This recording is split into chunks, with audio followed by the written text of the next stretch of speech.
Good morning, students of Level 8 Falcon House Grammar School Campus 9. This is Mashal here. Today, we're basically going to be ending the chapter Mineral Resources. As you remember, we were basically reviewing it, and in the previous session, we talked about what mineral resources are and how are they mined. And today, we're basically going to be talking about non-metallic and metallic minerals. So that this will be it. This will be the final video for your geography syllabus.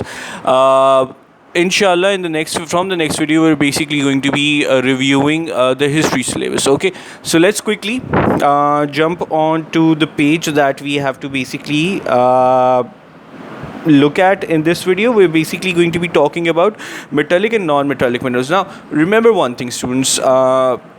Minerals that we extract from beneath the surface, they can be of only two types and two types only. They can be either metallic minerals or they can be non-metallic minerals. Okay, now both are valuable in their own ways. However, when you're talking about metallic minerals, they are more valuable as compared to non-metallic minerals. Okay, what are metallic and non-metallic minerals? Well, when you're talking about metallic minerals, that includes iron, copper, gold, silver, tin, manganese. All these kind of minerals are basically called metallic minerals. The gold that the ladies especially like to wear, right, silver and all that, they are metallic minerals. They have metallic element in them. Whereas non-metallic minerals include coal, sulfur, rock salt, gypsum, limestones, marble.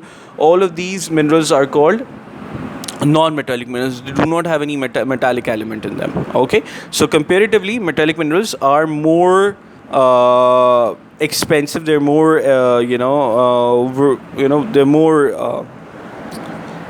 they're more valuable.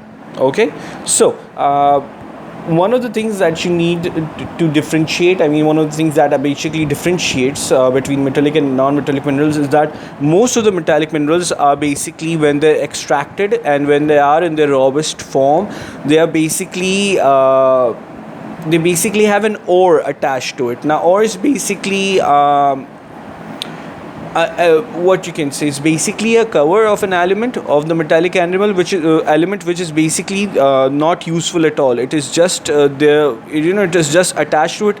Whenever we extract metallic minerals like iron is usually, it's mostly with an ore. Okay, so you basically, whenever you extract it, so you separate the iron from the ore, and then you throw the ore away, and then you use the iron for whatever purpose that you want to use it for.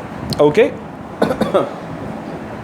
So now one of the things that you basically want to know about metals is that metals can be now yes, minerals resources are non-renewable resources. We know, although there are many that can be recycled and used again. Okay, there are certain minerals that can be recycled and they can be used again. What are those minerals that haven't been they haven't been shown here? But I would search upon it, and then I'm going to let you know what are the minerals that can be reused again.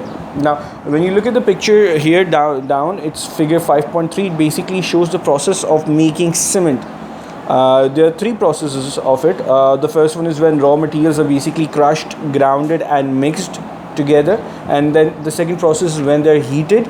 Okay, and the third process is when gypsum is basically added to it, and then after that some water is added to it, and finally the final product that we have is cement. Okay, so that's a process that you should know about. It might be it might come in your examination, and even if it doesn't come in your examination, it's a good thing to actually know about how cement is made. Okay, now when you turn the page over, you basically see figure 5.4, where basically it is shown the differences between metallic and non-metallic minerals. So let's go over them quickly. Now metallic minerals are economically more valuable. That's something we have discussed as compared to non-metallic minerals. However, they do have oil, coal and natural gas, and they are valuable as well. But apart from that, usually non-metallic minerals are not that valuable.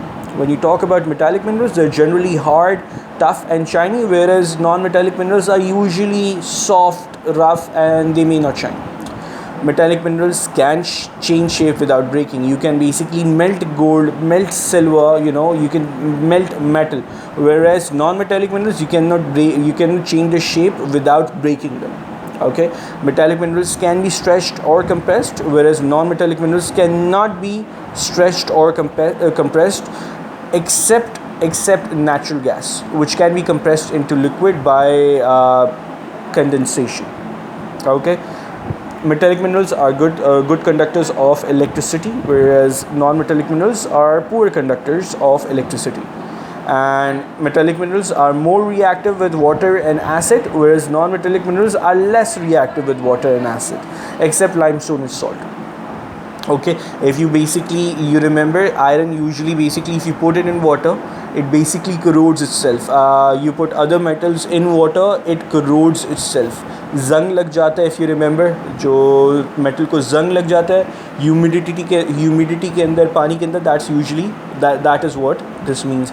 Limestone quarrying, finally we talk about limestone quarrying. Limestone then again is non-metallic mineral. Okay, that is usually extracted from beneath the surface, close to the surface but beneath the surface. Okay, quarrying किसे कहते हैं? Quarrying basically process होता है where we basically extract the mineral from its original place. For example, if it's beneath the surface, we basically extract the mineral from beneath the surface and we take it for own use. Okay, they basically then talk about what are the tools that can be used for that. The principal hand tools, we are told, are drill, hammer and wedge. Okay, we're told what a wedge is. You must know what a wedge is. It might then again come into your examination.